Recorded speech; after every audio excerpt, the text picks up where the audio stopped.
1 Reis, capítulo 8, versículo 48. E se converterem a ti de todo o seu coração e de toda a sua alma, e orarem a ti, voltados para a sua terra, para esta cidade que escolheste, e para a casa que edifiquei ao teu nome. 1 Pedro, capítulo 5, versículos 2 a 3. Apacentai o rebanho de Deus entre vós, supervisionando voluntariamente segundo Deus, de boa vontade, tornando-vos modelos do rebanho. Neemias era uma pessoa que não vivia no seu homem natural, mas em ressurreição. Ele era intrépido, mas sua intrepidez era acompanhada por outras características. Primeiramente, ele amava a Deus. Ele também amava a Terra Santa, que tipifica Cristo, o Templo Santo, que tipifica a Igreja, e a Cidade Santa, que tipifica o Reino de Deus. Ele amava a Deus e, em tipologia, amava Cristo, a Igreja e o Reino. Como alguém que amava a Deus, Neemias contatava Deus, orava a Deus. Neemias confiava em Deus e tornou-se um com Deus. Neemias era uma pessoa intrépida que amava a Deus, a Terra Santa, o Templo Santo e a Cidade Santa, que contatava a Deus e tinha comunhão com Ele, que confiava em Deus e era um com Deus. Como resultado, ele tornou-se o representante de Deus. Em Neemias capítulo 5, versículo 14 a 19, vemos o bom exemplo de Neemias. Neemias e seus irmãos não comeram a comida separada para o governador durante 12 anos, por causa do temor de Deus. Neemias se dedicou a trabalhar no muro da cidade. Ele, seus irmãos e todos os seus servos não compraram terras. Isto significa que eles não receberam qualquer tipo de pagamento.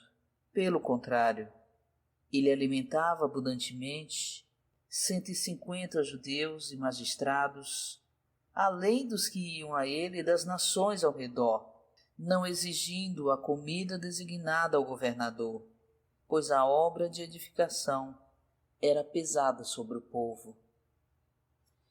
Neemias, como governador, na posição de um rei, era um homem com um coração puro pela reconstrução dos muros de Jerusalém, para realizar a economia de Deus.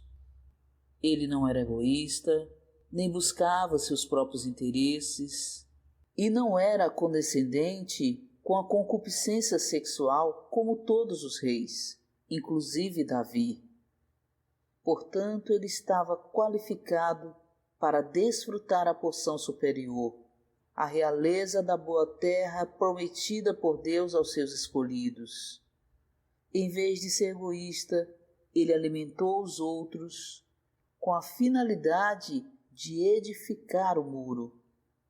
Na história humana, ele pode ter sido o único líder de uma nação a se comportar dessa maneira. Por isso Deus pôde usá-lo. Neemias recebeu a ajuda de Deus para levar a cabo com grande sucesso a obra de reconstrução do muro da cidade de Jerusalém. Vale a pena que nós hoje, especialmente os responsáveis nas igrejas, consideremos o seu exemplo. Neemias era um líder, um governador de uma nação, mas era totalmente sem ambição. Isso pode ser visto pelo fato de ele ter reconhecido a necessidade da ajuda de Esdras. Na reconstituição da nação, Neemias percebeu que não conhecia a palavra de Deus, mas Esdras, que era famoso por seu conhecimento da palavra de Deus, ainda estava vivo, e Neemias buscou a ajuda de Esdras. Muitos líderes de hoje não buscariam ajuda dessa maneira. Neemias Sabia que sem Esdras ele não poderia reconstituir o povo de Deus. Neemias foi o líder perfeito, o melhor líder na história humana. Somente sob a liderança de pessoas como Zorobabel, Esdras e Neemias é que Israel pôde ser reconstituído para ser o testemunho de Deus, a expressão de Deus na terra. Um povo absolutamente diferente das nações pagãs. Isso prefigura o que Deus deseja para a igreja hoje. Não havia nenhuma reclamação do povo sobre Neemias. Todos o apreciavam e lhes eram gratos. Podemos dizer que Neemias era um excelente ancião, o melhor exemplo do que um presbítero deve ser. Espero que todos os presbíteros nas igrejas hoje sejam como Neemias,